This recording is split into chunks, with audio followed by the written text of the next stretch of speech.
I was watching this IPCC assessment report that is clearly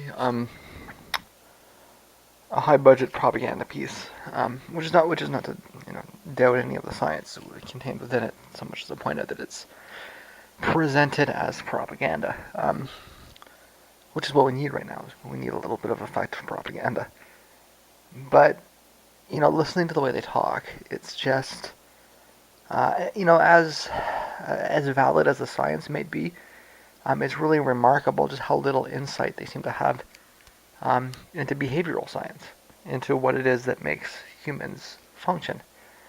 They, instead of understanding modern sociology and see, I mean, this is science is so specialized, right? So they had that everybody that they put on this video is going to have advanced degrees in specific topics, but that doesn't mean that they've studied anything at all outside of the topic that they're interested in. And um, specifically, it's the IPCC. I don't know if he's still the IPCC head. He's been, or he was the head for quite a while, anyways. I can't remember his name, but he's the Indian guy uh, with the very conservative demeanor. Uh, Strikes you as an old Tory, and probably is more or less an old Tory. Um, India has a complicated relationship with England. Um, if not an old Tory, then uh, some combination of old Toryism with um, something indigenous, but certainly comes off very much as a stereotypical white old Tory.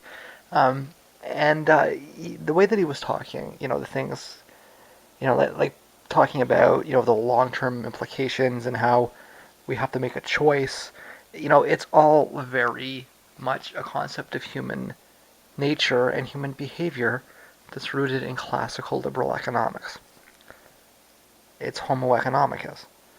And, as insightful as the climate science may be, to think that you can influence human behavior using a completely discredited philosophical model of human behavior um, is a big part of the problem.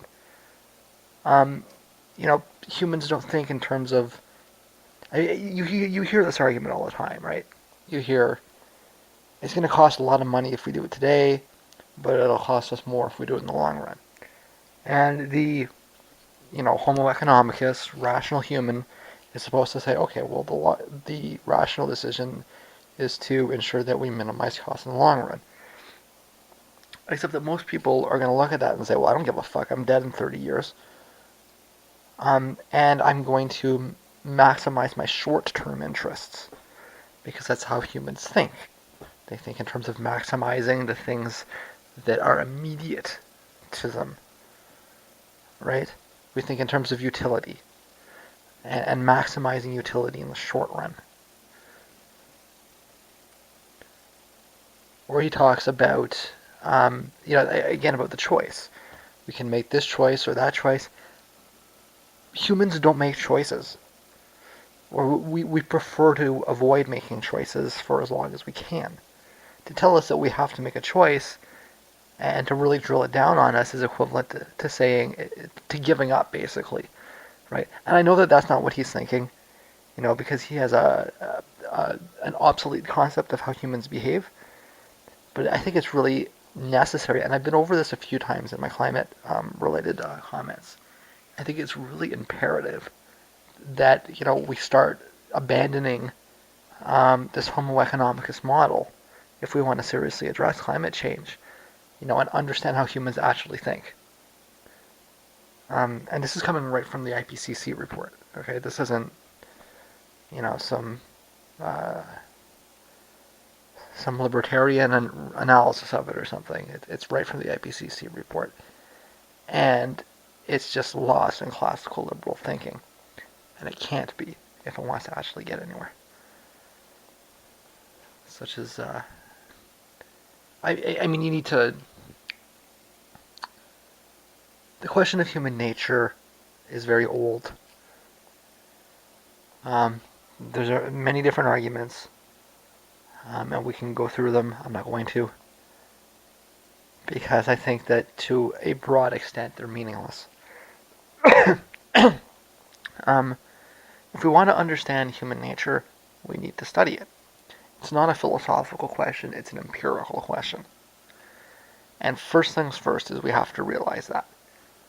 Okay? Anybody who's approaching this from a philosophical perspective, take all those ideas and don't exactly throw them in the dustbin, but sweep them under the rug or push them off into the closet and go back to them later once we've done some better experiments. And we have done some experiments and we have learned some things.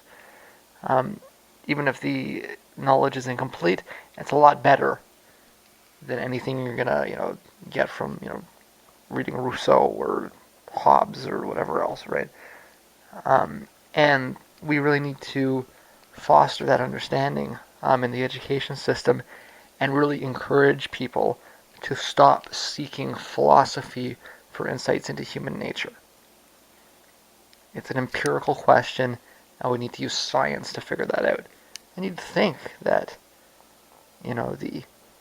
the distinguished leaders of our climate change panels would have the good sense to realize that, but it's the nature of science in the 20th century, in the 21st century now, is that it's so specialized.